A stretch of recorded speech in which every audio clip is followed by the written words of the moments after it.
A couple of weeks back, I put out a poll question asking, what do you think about storytelling? Is it an art? Is it a science? Is it a mix of both? Or is it something else entirely? About 63% of you said storytelling is both art and a science, whereas 31% said storytelling is an art. None of you said that storytelling is a science, and about 6% said, well, storytelling is something else. And many of you actually went on to talk about what storytelling is, its entertainment, its imagination, it is connection, it is communication, and all kinds of things. And they're wonderful. All of them are right. But some of you were surprised that it is even a science. Well, I spent a lot of time as a storyteller.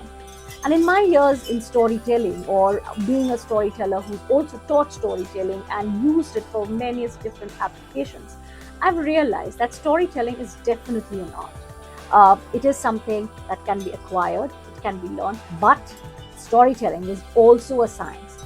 To be able to use storytelling, to apply it, to connect, to communicate, and to create value for your end user, for your audience, for your listener, for your reader, is to understand the scientific aspects of storytelling, of how stories impact the listeners, the readers, the consumer's brain, and their behavior. What happens when you listen to a story? Put yourself in the audience's shoes, in their seats.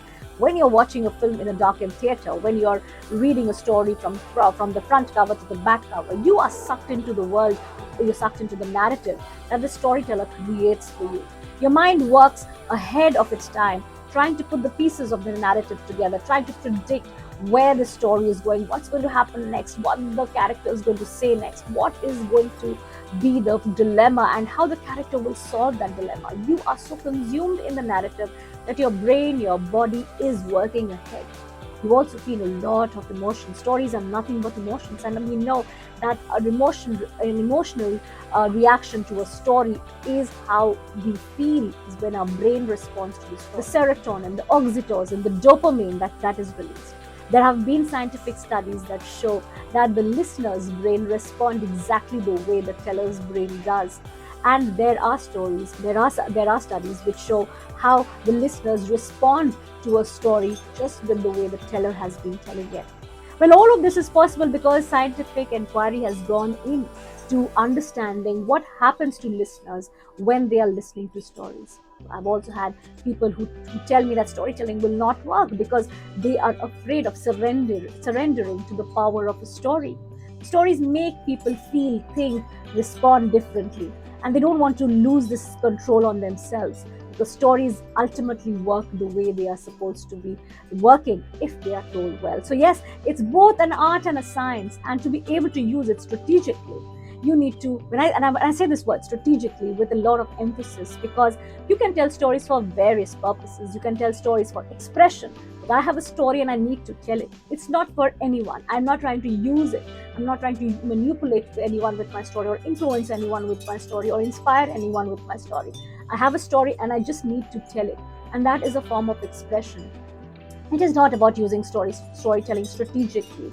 But on the other hand, if you were into sales, if you're an entrepreneur, if you're a leader, if you're a professional, you may use stories and storytelling more strategically so that you're able to connect with your listener, your audience on the other side, your reader. If you're using storytelling on LinkedIn, whoever is your reader in your community, do they understand you? Do they understand your personality? Do they connect with you? Do they come back to your page because they like your stories, because they get insights?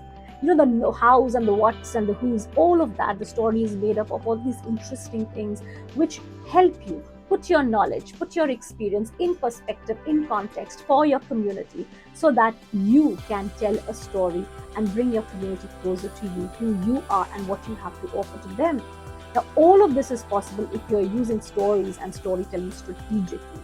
If you want to use storytelling for expression, for entertainment, for a bit of community engagement and conversation, for games, as an icebreaker activity in office, go ahead with the artistic side of storytelling, because that's what is very, very important, because that is what will ultimately work.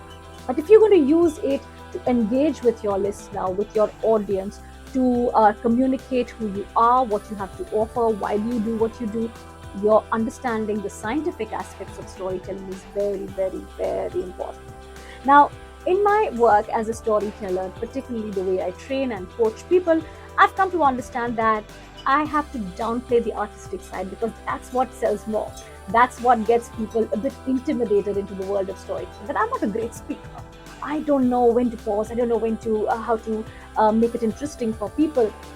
I don't know how to make people laugh. I don't know how to make people think. But I say that that's the artistic ideas of storytelling. But if you look at the scientific aspects of storytelling, how people respond to stimuli, story is nothing but a stimuli. So if you know how your audience will respond to it, you will find the right narrative and tell it in the absolute perfect way so that it can impact your audience the way you want it to. Now, is this manipulation? Well, you may think of it is, but I would say not. Storytelling is not about manipulation. Well, I'll leave that for another day on another post. Well, if you're enjoying my content, go ahead and follow my hashtag storytelling with Rituparna.